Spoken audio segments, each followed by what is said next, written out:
Hi, Mr. Kretschmar. This is Matthew Flores, and this is me, Wyatt, and Thomas's project. Our project was based on societies in medieval Africa. So here we go.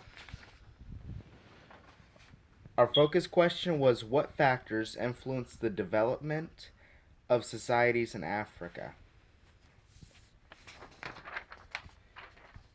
The first one we have is family patterns. In medieval Africa, as elsewhere, the family was the basic unit of society. Patterns of family life varied greatly depending on culture of the group of the group and some small societies. For example, the basic family unit was the nuclear family or parents and children living and working together as a unit in other communities. Family units included the extended family, parents, children, and several generations, such as grandparents and uncles, who lived and worked close together to ensure success of the group. The next one is kinship. Kinship is family organization varied in other ways. Some families were uh, patrilineal.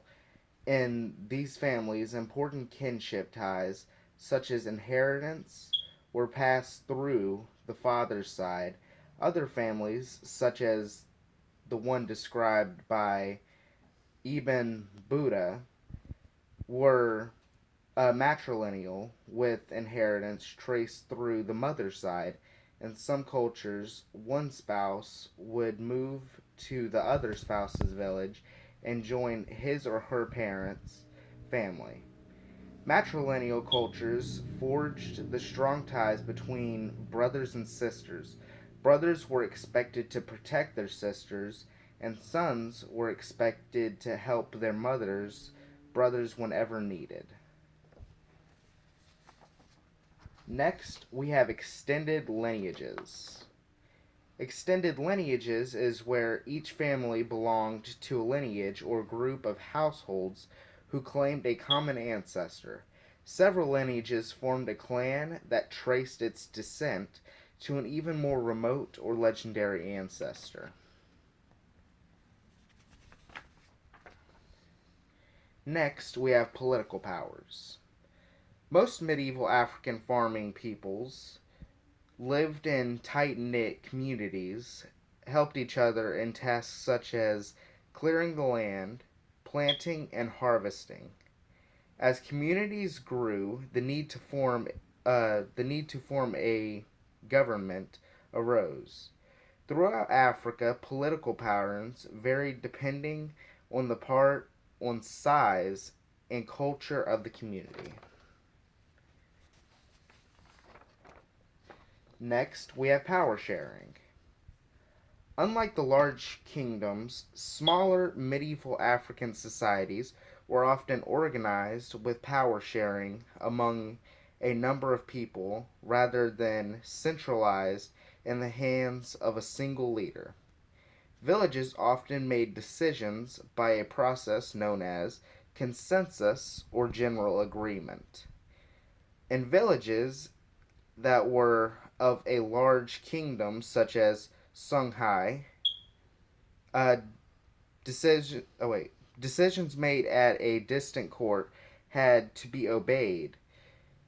These villagers therefore had to pay taxes and provide soldiers to the central and frequently distant government. Next, we have limited power. Another form of government developed when many villages were grouped into districts and provinces that were governed by officials appointed by a king.